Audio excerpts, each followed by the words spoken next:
আসসালামু আলাইকুম ভিউয়ার্স, কেমন আছেন সবাই? আশা করি সবাই ভালো আছেন। আলহামদুলিল্লাহ আমি অনেক ভালো আছি। আপনারা দেখছেন সোহাগ টেকনোলজি ইউটিউব চ্যানেল। আপনাদের সাথে আছে আমি মোহাম্মদ সোহাগ হোসেন। আজকে আমি আপনাদেরকে একটি বাটন ফোনের ডিসপ্লের গ্রাফিক্স প্রবলেম নিয়ে একটি ভিডিও আমি আপনাদের সামনে শেয়ার করছি আপনাদের কাছে।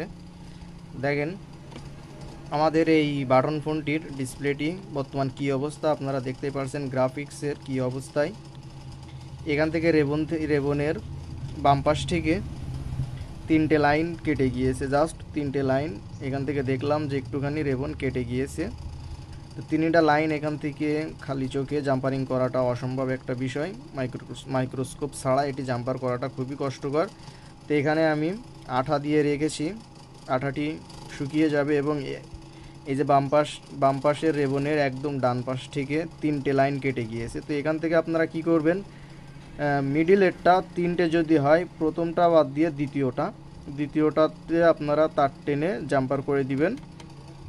এখানে আমার দ্বিতীয় লাইনটির পয়েন্ট এখানে আছে, এখানে একটি, এই যে দেখতে পাচ্ছেন এখান থেকে উপরে দুইটি না, কিন্তু এখান থেকে 2 নাম্বার যে লাইনটি যেখানে আসছে ওখান থেকে আমরা এখান থেকে একটি জাম্পার করে দিব। এখান থেকে আমরা এখানে 2 নাম্বার থেকে আমরা এখান থেকে বের করে নিয়ে সোল্ডারিং করে এখান থেকে জাম্পারিং করে দিব। তো আমি জাম্পারিং করে আপনাদেরকে দেখাচ্ছি।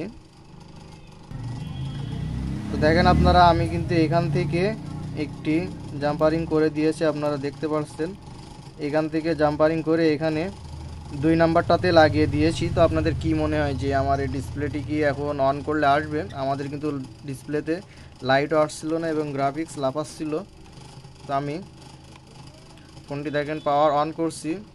তো দেখেন আমাদের ফোনটি কিন্তু একটি জাম্পারিংয়ের মাধ্যমে সম্পূর্ণ আমাদের ডিসপ্লেটির সমস্যাটি কিন্তু সমাধান হয়ে গিয়েছে। তো আপনাদের এ ধরনের সমস্যা যদি হয়ে থাকে তাহলে আপনারা সব কয়টি জাম্পার না করে একটি একটি করে জাম্পার করে সহজভাবে চেষ্টা করবেন, তাহলে দেখবেন যে আপনারা আপনাদের কাজে সাকসেস হয়েছেন। তো আমার ভিডিওটি যদি ভালো লেগে থাকে, আপনাদের উপকারে এসে থাকে, অবশ্যই কিন্তু আমার ইউটিউব চ্যানেলটি সাবস্ক্রাইব করে দিবেন, পাশে থাকা বেল আইকনটি অ্যালো করে দিবেন। তাহলে আমার নতুন নতুন টেকনোলজি বিষয়ক ভিডিওগুলি কিন্তু আপনারা সবার আগে দেখতে পাবেন। আর যারা ফেসবুক পেজ প্রোফাইল থেকে দেখবেন, অবশ্যই আমার ফেসবুক পেজ প্রোফাইলগুলি আপনারা ফলো দিয়ে রাখবেন। ধন্যবাদ সবাইকে।